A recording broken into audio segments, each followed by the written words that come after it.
Queenslanders will head to the polls in 2020 to decide whether to vote in an LNP government or allow the Labor Party to remain in the parliament. It's already shaping up to be a bitter race. The Palaszczuk government just couldn't stay clear of controversy in 2019, adding fuel to the LNP's fire. This is the Year in Review Politics. It was arguably Queensland's most controversial house, and Jackie Trad's modest investment property ended up being a house of cards that quickly tumbled into an integrity crisis. The saga began when the Deputy Premier bought the property that's located in the zone of the state government's $7 billion Cross River Rail project. Well, what I didn't do was I didn't declare the property. So Jackie Trad has clearly breached the Cabinet Handbook and the Ministerial Handbook. Grillings in question time. Yesterday, it was revealed the Deputy Premier will be acting Premier at the end of this week. Is it the punishment for breaching integrity rules in the Palaszczuk government a promotion? Led to an emotional apology.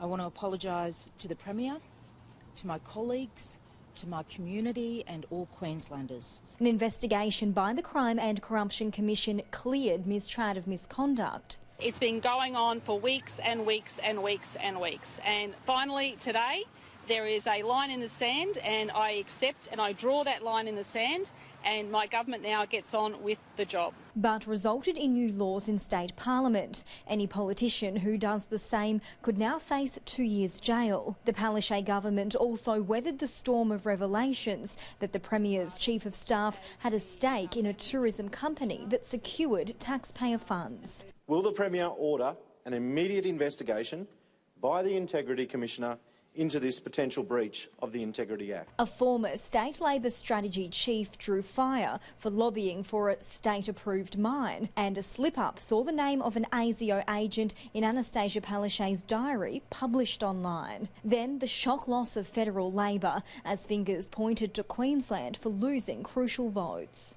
The federal election was a big wake-up call for everyone, not just in Queensland but right across the country. And fundamentally, Labor has got to get back to its values and it's got to get back to its grassroots. So when you say wake-up call, do you think your job's in jeopardy come next election? No. What does federal Labor think of your announcement yesterday on it? We were re-elected 18 months ago, majority government. The sudden decision by the state government to greenlight the approvals process for the controversial Carmichael coal mine gave the LNP more ammunition. The only people to blame for the delay in the Adani project is Anastasia Palaszczuk herself, her job-destroying ministers who continually, cynically move the goalposts on this project. Not every LNP member has been so critical. The way you spell jobs in Queensland is A-D-A-N-I.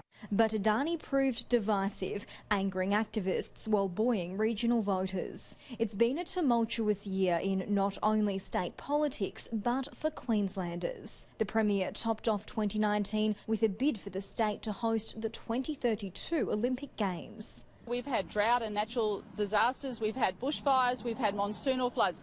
It has been a shocker of a year in terms of natural disasters, and you know what? Queenslanders have rallied together and we've got through it.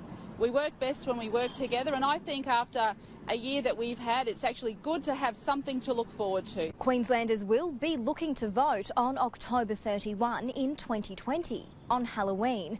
Time will tell whether, after a year of courting controversy, it'll be a nightmare result for the Labor government.